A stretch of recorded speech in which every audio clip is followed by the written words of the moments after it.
sunshine, smile that lights the place. Sharing a story with the whole wide world, that's Gemma's Journey Grace. She's got a voice that's gentle, but strong as any flame.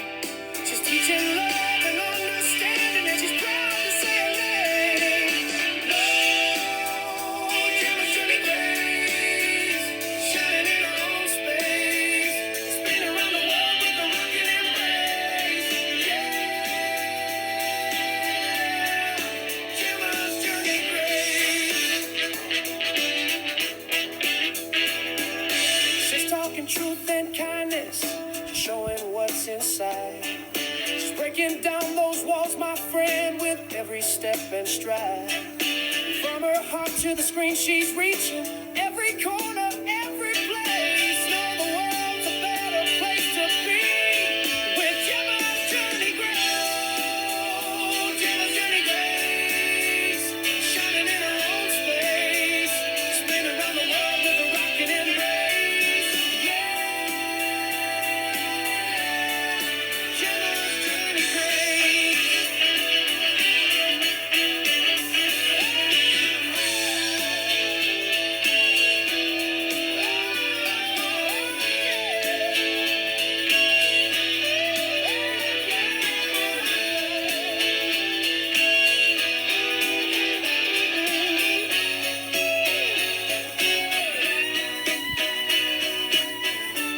She's bringing the light, yeah, yeah. She's doing it right, ooh, yeah. Her star's gonna rise with the truth in her eyes.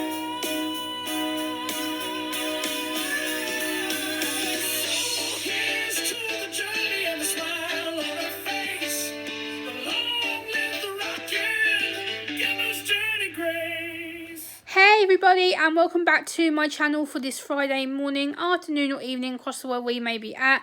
I hope you're all doing well, and today it's going to be another Emmerdale video, and we are going to be critiquing and reviewing Friday the 1st of August 2025 episode. That's Friday the 1st of August 2025. And as you all know, I am critiquing the character called Lewis Barton, who is played by a real-life autistic actor by the name of Bradley Richards. I've been critiquing every single scene that he's been in since joining Emmerdale. And today's scene sees him interacting in the cafe with his brother Ross and his on and off girlfriend Steph. And Lewis is trying to play Cupid a little bit. He's trying to get them back together. He's trying to do a bit of banter, communicating, and trying to sort of matchmake them to get back together. And Steph and Ross's relationship has never been easy. It's always been on off. They've slept together, then they're not together, and then they're sleeping together, then they're not together. And then Ross is telling Steph that he loves her, and then she's not sure. And because of all the hurt and trauma that Steph's gone through in Emmerdale, she's broken it off with Ross a couple of times. You know, Ross is clearly in love with Steph. But again, Ross is someone who's a bit of a player, and he does tend to play around with different women, but that's not what we're talking about today. But again, Lewis is Ross's younger brother, and Lewis is trying to communicate with Ross and with Steph and with Ruby, which is Steph's mum. And yeah, I think Lewis is in a difficult position. He's trying to help two people that he cares about, but at the same time it can be cross boundaries and cross communication, because obviously two people that aren't together, all of a sudden that he's putting them in a difficult situation and potentially embarrassing both of them. But at the same time, he's trying to help and using his gift of being a friendly, communicative person, someone who cares about Ross and his well-being and Steph's well-being, and he just wants them both to be together and to both be happy, which I think is a really good thing. He's really trying to do a nice, gentle, friendly thing, but again, it can be that it comes across forced and comes across like he's trying to intervene and cause trouble for them rather than trying to help their relationship and encourage them to do it on their own boundaries. And then we see Lewis also interacting with a character called Jay Sharman. Jay Sharman is a local business owner, and he interacts with Jay, and Jay's like, oh, I just want a coffee and my sandwich, and Lewis tries to sell him these like exotic different coffees and exotic different foods, and Jay's just like, no, just a coffee, mate, and just my sandwich, So Lewis is like, as you like. So he then serves Jay and smiles at him and he's friendly with him. And Jay seems to really encourage him and say, you know, well done, keep up the good work, to encourage Lewis and his self-confidence. So that's a good thing with regards to Lewis and Jay as well. Then Lewis does come back to Ross and realise that Ross and Steph's relationship is truly complicated. I feel that Lewis is trying to do a good thing here, but again, it can come across that he's trying to control things and that he's trying to be a bit manipulative in the situation. But again, that's a lot of people with autism, like myself and Bradley, can come across as being like we're being controlling or forceful or slightly manipulative because we care, and it can come across that we're being too demanding. And again, it can come across that we are trying to take control rather than trying to help.